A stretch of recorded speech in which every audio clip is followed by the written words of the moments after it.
करवा चौथ का वाला पूजा और लाभ है।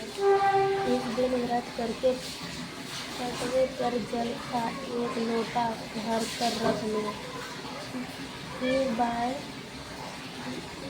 बावला चढ़ाने के लिए खाड़ का मिट्टी का करवा ले और उसके गेहूं भर दे और ढक्कन में चीनी भर ले। उस पर 1 रुपया रख दो। रोली चावल गुड़ आदि से श्री गणेश जी का पूजन करें। इससे पहले करवे पर रोली से सतिया कढ़ाकर 13 बिंदी लगाएं। फिर 13 गेहूं के दाने हाथ में लेकर के कहानी सुने। कहानी सुनने के बाद करवे पर हाथ फेरकर अपनी सास पैर में पड़कर वह करवा अपनी सास को दे।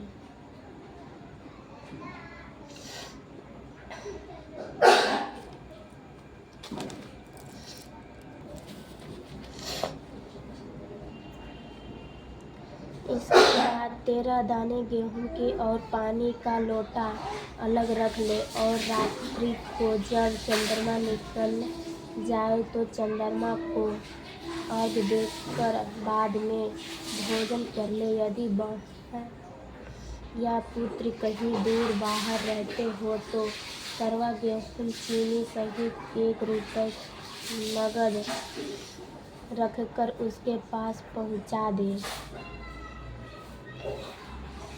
करवा लगा अरे तो नारिया की बिहार।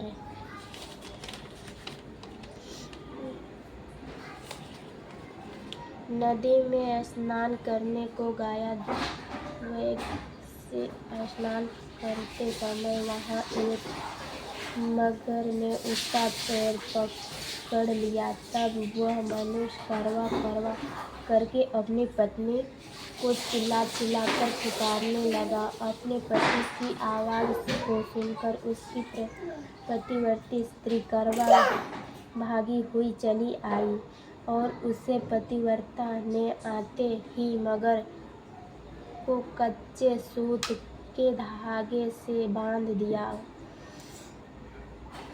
मगर को बांधकर वह अपनी पतिव्रता धर्म के बल से यमलोक में पहुंचकर यमराज से बोली, हे भगवान, मेरे पति को मगर ने पकड़ लिया है। इससे अपराध में आप अपने बल से मगर को नरक में डाल दो। करवा की यह बात सुनकर के यह बोले कि अभी मगर की आयु शेष है, अंत में अभी उसके नहीं मार सकता।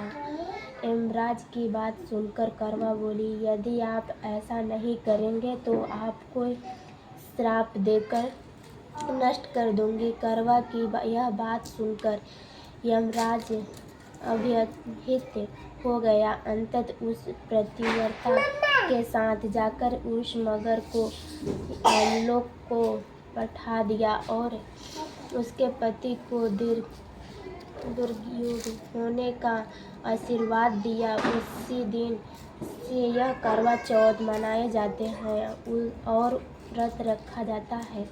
करवा माता, जैसे तुमने अपने पति को रक्षा की, ऐसे ही सबके पति की रक्षा करना।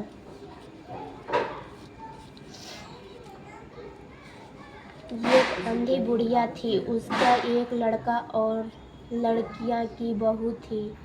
वह बहुत गरीब था।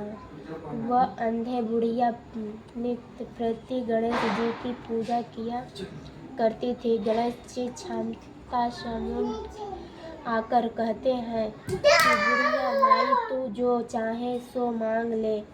बुढ़िया कहती है, मुझे मांगने नहीं आता, सो कैसे और क्या मांगू। तब गणेश जी बोले कि अपनी बहू बेटे से पूछकर मांग ले। तब बुढ़िया ने अपने पुत्र और बहू से पूछा तो बेटा बोला कि धन मांग ले।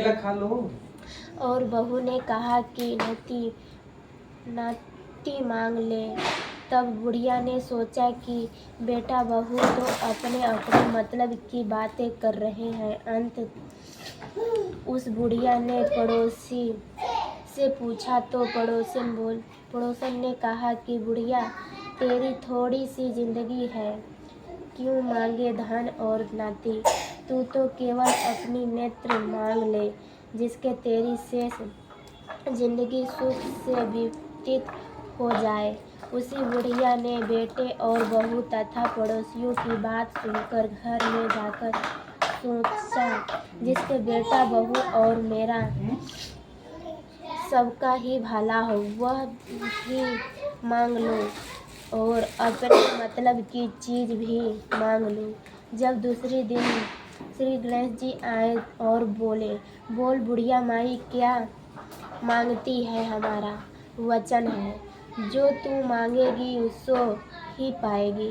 गणेश जी की वचन सुनकर बुढ़िया बोली, हे गणेश राज, यदि आप मुझे पर प्रसन्न हो तो मुझे 9 करोड़ की माया दे, निरोगी काया दे, अमर सुहाग दे, आँख में प्रकाश दे, नेत्र पोता दे और समस्त परिवार को सुख दे और अंत में मोक्ष दे। बुढ़िया की बात सुनकर गणेश जी बोले, बुढ़िया माँ, तू तो मुझे ठग लिया है। खैर, जो कुछ तूने मांगा लिया वो सभी तुझे मिलेगा। यूँ कहकर गणेश जी अंतर्धान हो गए। गणेश जी जैसे बुढ़िया माँ को मांगे अनुसार अपने सब कुछ दिया, ऐसे ही सबको देने और हमको भी देने की कृपा करना। करवा चौथ की उजमन करने के लिए तो हर जगह एक थाली में 4 पूरी और थोड़ा खीर रख ले। उसके ऊपर एक साड़ी और रुपए जितना चाहे रख ले। फिर उसे थाली की चारों ओर से रोली चावल फेर कर अपने पर लाकर उन्हें दे। उसके पश्चात ब्राह्मणों को भोजन कराकर दक्षिणा दे करके और विदा लगाकर उन्हें विदा कर दे। 8वें अष्टमी व्रत का पूजन की विधि। यह व्रत कार्तिक लगती है अष्टमी को किया जाता है। जिस वार को दीपावली होते हैं, 8वें भी उसी वार की पड़ती है। इस व्रत को वह स्त्रियां करती हैं जिनके संतान होते हैं। बच्चे की माँ दिन भर व्रत रखे अष्टकोष्ठ की अहोई की पुतली रंग भरकर बनाए। उसे पुतली के पास सुई तथा सुई के बच्चों की चित्र बनाए। यह पूजा प्रकाश द्वारा छपाया गया। 8वां का चित्र मंगलकार